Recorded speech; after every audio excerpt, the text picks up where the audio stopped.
Hi everyone. Today we have a hit parade episode for you, but we are going to divide them into two separate ones, Massachusetts this week and Rhode Island next week.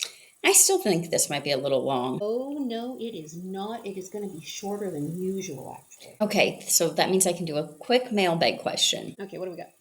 David wanted to know about Big Al Bruno and when we were going to be covering him.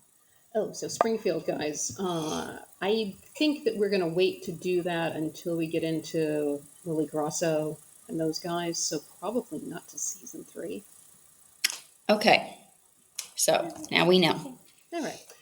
So the first person slain in 1977 was Louie Arquilla, who I knew, but not as well as his brother Jackie, or as well as the man whose apartment Louie was leaving when he was killed in February of 1977. Have you ever stopped to think how many people you knew who were killed? No, but I'm quite sure it's more than most. How many people do you know that have been killed? I actually can't think of any. Oh, there you have it. Okay, back to Louie. I am still surprised that no one has ever suspected Whitey Bulger and company for his murder. I mean, it makes the most sense. After all, they had a history going back to the 50s through Dottie Barshard and her husband, who was one of Whitey's early bank robbing partners. And they were in Alcatraz together. Remember that letter that Whitey wrote from Alcatraz that was auctioned off for $600? Yes, he mentioned Louis in that letter, along with a handful of others, including Don Iannelli from Chicago, who I want to do a little short on because he was incredible. Do it, but not now. So back to Louis. We covered many of Louis's adventures in season 1, but let's revisit some of them today. I want to point out that Louis's father killed their mother and then turned the gun on himself, leaving Louis and his two minor brothers, Jackie and Richie, orphans. Supposedly, the father committed that nightmare in front of the boys. Oh, such a tragedy. So Louis was born on November 13th, 1930 to Anthony and Violet Arquilla, and it was the oldest of the three boys. The family lived in the same neighborhood in Somerville as Dottie Barshard, so you have to assume that's how he knew her. In August of 1949, Anthony Arquilla killed his wife and then himself. Louis was already living on his own in Boston since he was 18. And that fall, he went completely off the rails. He committed 12 robberies, topping it off by robbing 5 guns from Kirkwood Brothers in the North End on a Thursday afternoon in mid-December.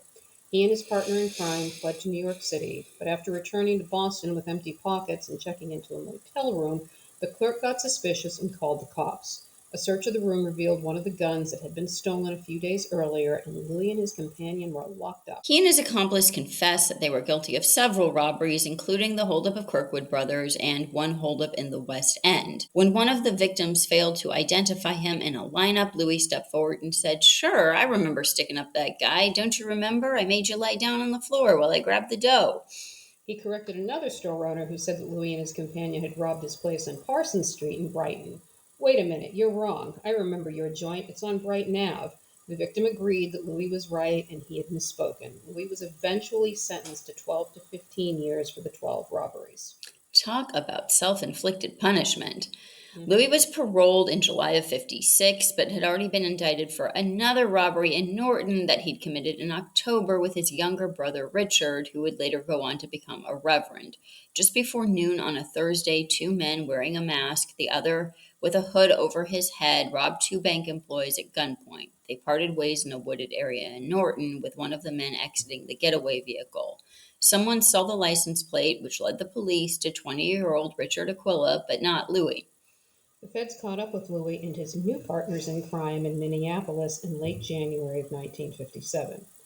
After their hideout was surrounded, agents carrying submachine guns and clad in armored vests pounded on the door with demands that the occupants surrender. Within a few minutes, Louis and Frank Martin Feeney, both wearing their PJs, backed out of the door, their arms raised in surrender. But one was still holed up inside. In answer to further demands, the ever-lovely Dottie Barshard appeared in the doorway clad in her PJs and weeping. 19-year-old Dottie. 19-year-olds in those days are like 35-year-olds today.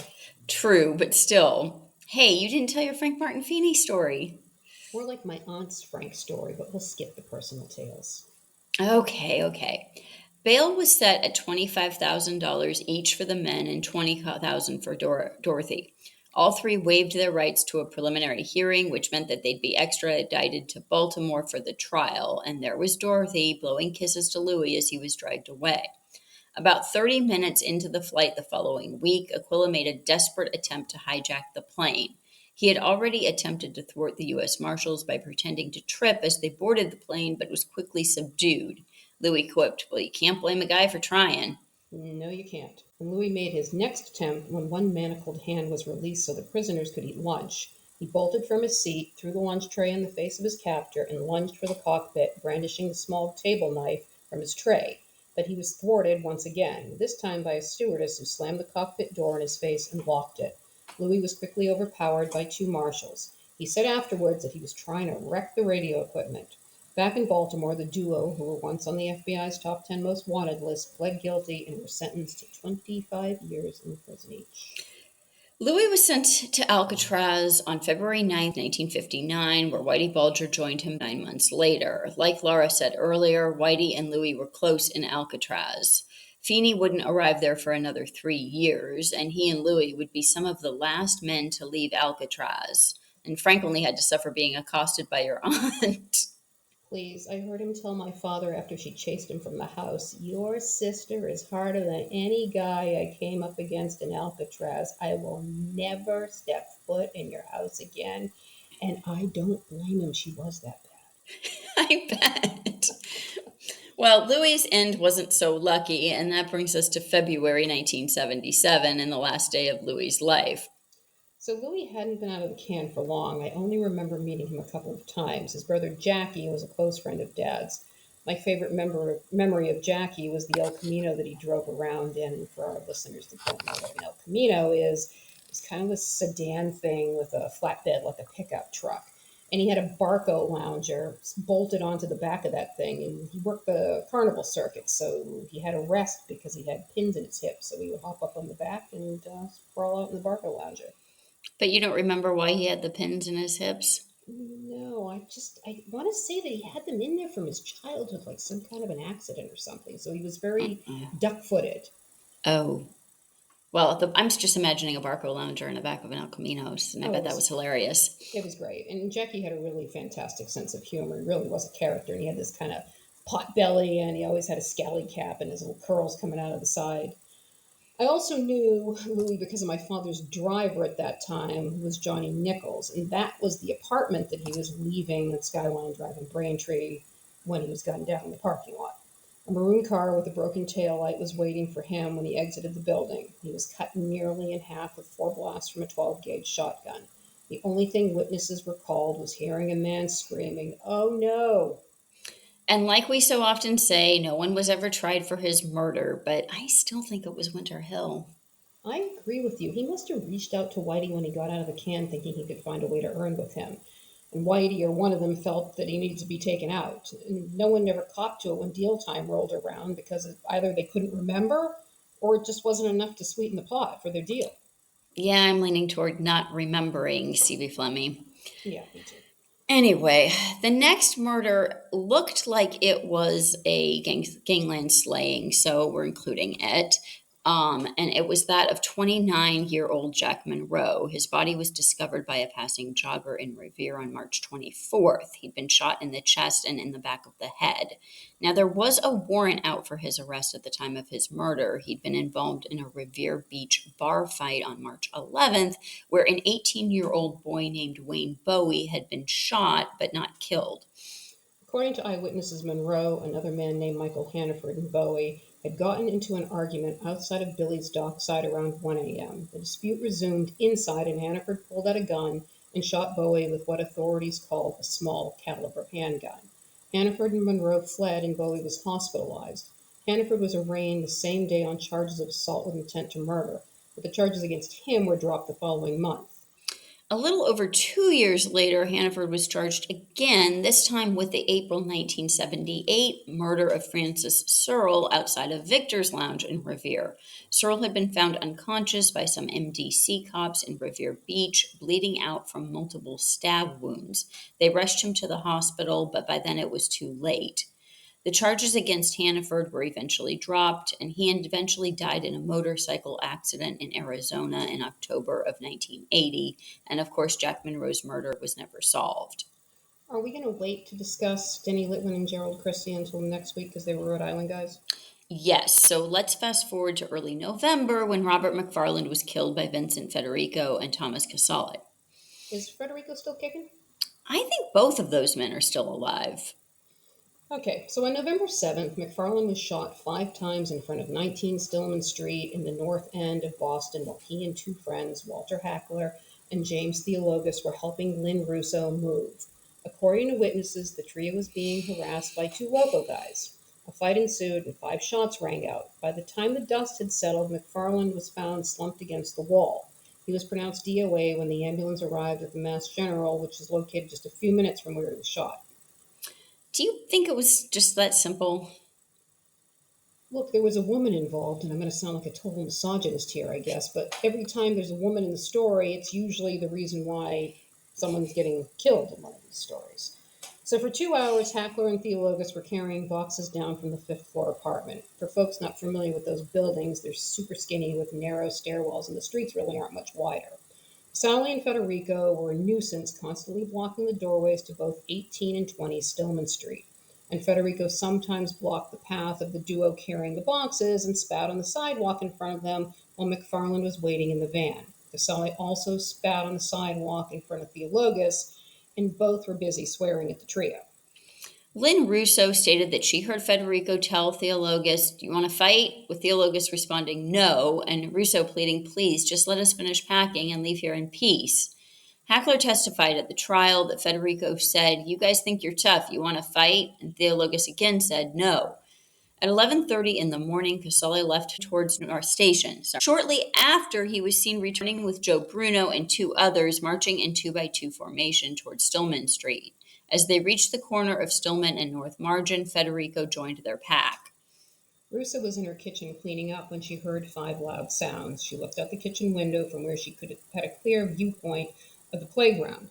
She witnessed Casale and Bruno running and Federico standing near an opening in the playground fence. She ran downstairs and saw McFarland lying on the sidewalk bleeding, and Theologus running after Casale and Bruno. The men were quickly arrested, but in true New England fashion, bail was set. And less than 3 months later, in February, Thomas Casale got into a fight with another boy, Vincent Alexander, and killed him. Casale was arraigned in May on both homicides. Federico and Bruno were still free on $25,000 bail. Quote, "The system has more holes in it than the Southeast Expressway," end quote.